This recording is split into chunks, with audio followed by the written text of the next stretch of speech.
Trying out the timing once more. I think the camera will be first, and then this will be a little bit behind if it's not together. 3, 2, 1. SAKAP, yeah. What's good? What's happening? What's up? Welcome back to Don is Back. Welcome back to the Don Reacts. If you're wondering what this is on my head, Dominican Republic. Am I Dominican? Am I Hispanic? No. This is a gift I got today, actually. I didn't even ask for it, but someone thought about me when they were out in DR. And appreciate you. Shout out to you, homegirl. We'll name drop for safety purposes. But we're going to go ahead and get into this video. This reaction is going to be one of those things where I just show another one of my interests. If you don't know who this is, trust me, you're missing out on the good quality of life. If you're a boomer, guess what? This is a thing that keeps growing while you keep getting old. Anyway. Yeah, I meant that disrespectfully. But you gonna hate on me in my youth? Anyway, Marcus Brownlee, is the iPhone illegal? Yes. Update my damn phone.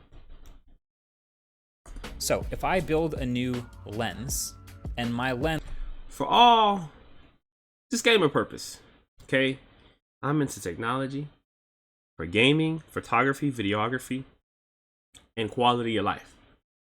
So these are things that I'm going to be venturing out into. For example, sponsorships with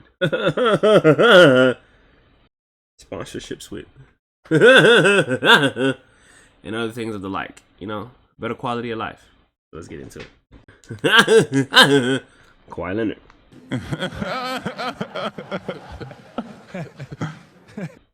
Let's get into it. lens only works with my camera, then that's vertical integration. Or if I build He put me on. So if I build a new lens and my lens only works with my camera, then that's vertical integration. Or if I build new headphones and my headphones only work with my cable, that's vertical integration. Now, if I build a new smartwatch and my smartwatch only works with my smartphone, be careful, that might be illegal. That's a bit of an oversimplification, but let's talk about it. So this is a developing story and will continue to develop for years, but I feel like it all comes down to something that I've at least noticed in talking to all these big companies, all these very public, multi-billion-dollar companies. They always have two reasons for any public-facing statement that they make. There's the reason for the public, and then there's the real reason. So there was just some news this past week of the US Department of Justice suing Apple, saying that they are an illegal monopoly in the United States, the iPhone specifically. Now, when there's legal proceedings, obviously things get very complicated, and I won't even pretend to be diving into this at a super deep level, but this is also interesting to me because of all the stuff with the things that we talk about every day with just smartphones and gadgets. And of course, this is a pretty US specific thing. Like, obviously they're being sued by the US, but also their dominance. Apple, the iPhone, is the most popular in the US. So I think these are some numbers we should keep in mind. In the US, the iPhone is at like 60% market share, and it's even way higher, up near 90% with young people. Like, it is ridiculously dominant. But worldwide, the iPhone is at about a 25% market share. So the iPhone is specifically trending towards a monopoly in the United States.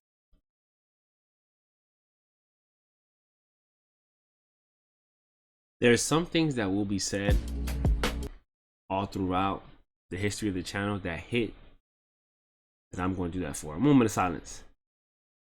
Let's hear it again. But worldwide, the iPhone is at about a 25% market share. Internationally, iPhone's at 25%. I'm a part of that 25%. But check this out. So the iPhone is specifically trending towards a monopoly in the United States. When you hear something and you experience something long enough, there's some truth to it. Food for thought. So here's where it gets really interesting. I would like to live in this analogy for this video, which is you've heard about people describing Apple's ecosystem as a walled garden before. This could not be more true, right? There's this really, really nice, beautiful, luscious garden, and in the middle of that garden is the iPhone. And it has these really tall, thick walls all the way around it. So in an ideal world, right, you are just picking between different options for a product based on its merits, based on its features. So you just look at the whole lineup and you go, yeah, I like this one the best. And that's how you make your choice, right? Sick. But with this one, the claim is Apple is making it really, really difficult once you've chosen theirs to ever switch to anything else. So with this analogy again, it's really the walls of the garden that we have the issue with. With this analogy that we're living in, with this being presented to me, my response automatically is like, I don't have the innate desire to leave the iPhone space. Even though I have knowledge of multiple things, some may be instances of Samsung or whatever other phone service providing more than what iPhone has. There's some truth to this. So I'll do two examples. So take the Apple Watch, right? This is one of the examples in the Department of Justice's 88-page PDF that they've submitted. The iPhone and the Apple Watch work perfectly well together and only together. It's a feature, it's by design, that's how they are. So two parts of that are sketchy. One is the Apple Watch works really well with the iPhone in a way that no other smartwatch can. And two, the Apple Watch does not work with any other smartphone. So look, I don't think it's a surprise that when Apple built a watch, they gave it all kinds of integrations with the iPhone so you can see them working perfectly together. You can see and dismiss your notifications, you can reply to messages, track your fitness, you can even use it as a shutter for your iPhone's camera. All these features that they just plug right into the iPhone. They work great. And I think that's even what Apple would tell people. They would agree, like, this is how we made it so that they work amazingly well together. This is vertical integration. It's awesome. But there's also the real reason. Because the truth is, now, if you try to use any other smartwatch with the iPhone, you just don't get nearly as many of those useful features from being super well integrated. If you try to use like a Garmin smartwatch, for example, you don't get the viewfinder for the camera. You don't get the fitness tracking through Apple Fitness. You don't get quick replies. You don't get even image previews for your text messages. You don't even get to choose which apps show you notifications. It's just all or nothing. So if you choose an iPhone, then next when you're looking for a smartwatch to buy, there's kind of only really one good full-fledged option, which is the Apple Watch. This is also true, by the way, to various degrees with AirPods and AirTags and various other things in Apple's ecosystem, because they all are great when you have an iPhone and work super well with it, but work horribly or not at all when you don't. So that is part of that's the walls around the ecosystem that make it really hard to leave. Because if you now want to switch from the iPhone to the Android phone, you're not just switching phones. You have to now get a new phone and a new watch and new headphones and a new tracker and all this stuff because they all worked so well with the iPhone and so horribly with anything else. So that is a real barrier to people leaving this ecosystem once they get into it. So now, to my claim about there being some truth to this, the angle that he presented wasn't even one I thought about. Yes, I have an Apple Watch, but this is the first series. It still works, so I'm shocked. You know, it's Apple. See the notation there? Anyway, but I am not currently financially at the place where I could even experience all of what Apple has to offer to even realize that you could accumulate so much, but can't even customize and go elsewhere because it's meant to be within the confines that it was produced from.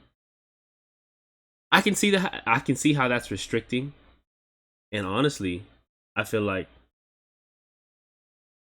a part of me is like, well, it's Apple's product. Why does it matter? It's like making your product more rare, but at the very same time, as a consumer, flexibility is one of those things that one of those variables that you should always feel like you have. But then again, I'm not too informed on this, so that's why I watch Mr. Brownlee. So another example is the whole blue bubbles and green bubbles thing that they do. Oh yeah, poverty. Already made an entire video about this dynamic. If you haven't already seen it, I'll leave a link with a like button below if you want to watch it. But basically today, when iPhones message other iPhones, they have tons of features and typing indicators and high-res media, and those are blue bubbles. And when they message Android phones, it falls back to SMS, which is slow, low-res, unencrypted trash. That is green bubbles. And Apple just refuses to make iMessage work on Android. The Department of Justice actually literally references a video of Tim Cook on stage at a conference where he says this. It's tough, not to make it personal, but I can't send my mom certain videos, or she can't send me certain videos. And so we leave. Buy your mom an iPhone. All right. And this is so poetic just because, you know, obviously he's got this smile of like, you guys all know it's true. But also it goes back to what I said at the beginning, which is with any of these public-facing decisions, there's the answer that they give the public, and then there's the real reason. You know, originally iMessage was built back in the days where text messages were basically paid per text. Like every SMS cost money, hence the green. So iMessage would work over the internet and be unlimited, and it would offer way more features, and they'd build onto it over time, adding encryption and reactions and typing indicators, all this stuff. And Apple people and Apple themselves would probably all agree, like, it's just a thing that Apple built that's way better than SMS. Like, it's not their fault SMS sucks. They just made a better thing. So yeah, of course, yeah, they're gonna build their own version of a thing, and it's not illegal to not also develop it for Android. They just made their own thing for the iPhone. But also, Tim Cook's quote, just buy your mom an iPhone, is the other equally valid point. It's the real reason.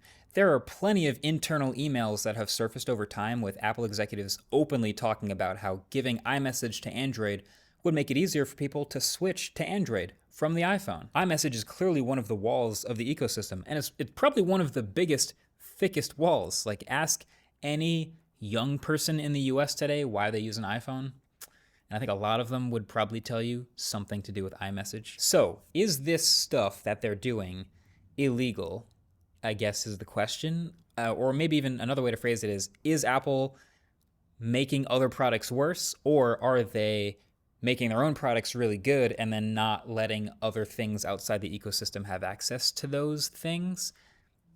It's kind of both, honestly. But the thing is, they're not the only ones doing a lot of this stuff. They are just the ones that happen to be in this pseudo-monopoly position right now. Like the Pixel Watch, for example, does not work at all with the iPhone. It just works perfectly with Android phones. But is anybody that mad about that?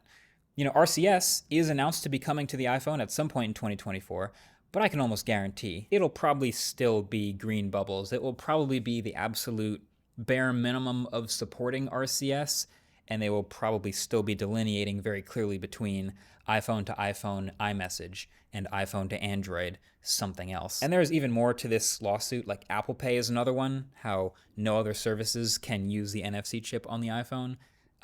Super apps is another one. Like if you want to look at all this stuff, I will link the best stuff I can find down below. So my take is no.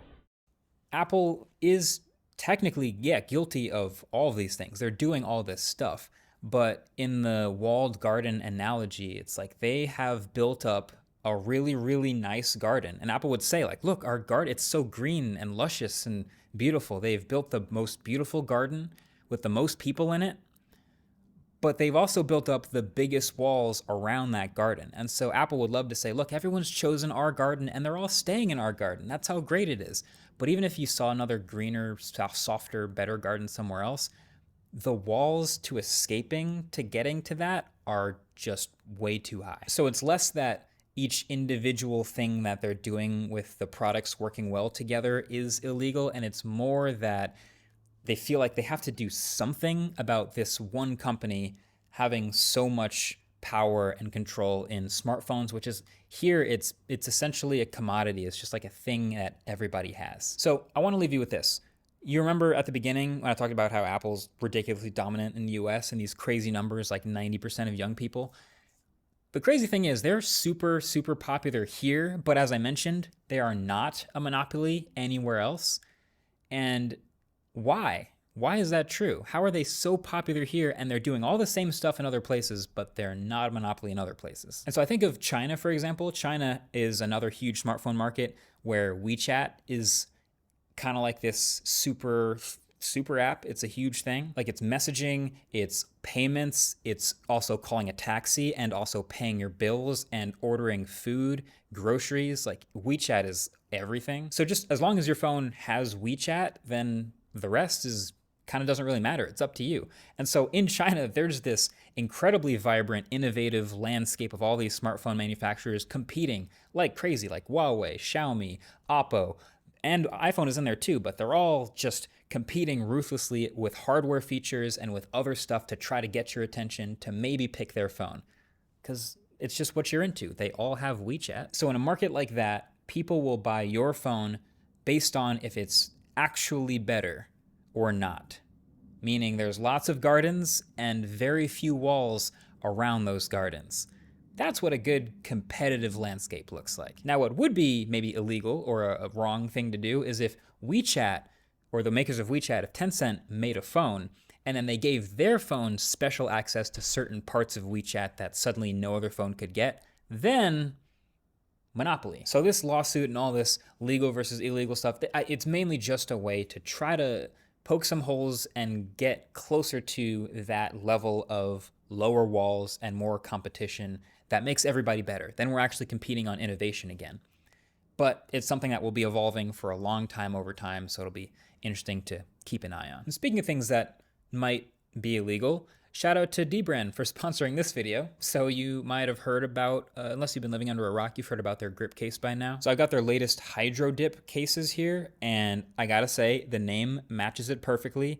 You know, these days a lot of phone cases are just kind of boring plastic shells, but with Dbrand, they're kind of playing with some stuff, and these are some crazy colorways and these trippy hydro dipped patterns. Plus with the Gold Rush one, if you catch it under the right light, you'll notice a little low-key metallic effect under this matte finish, which is sick. Now, in addition to the impact protection that you expect from a premium case, perfect, grip cases also have what I would consider attention to detail. So that's two things. First of all, these buttons, they're just really clicky. They're nice. They're probably better.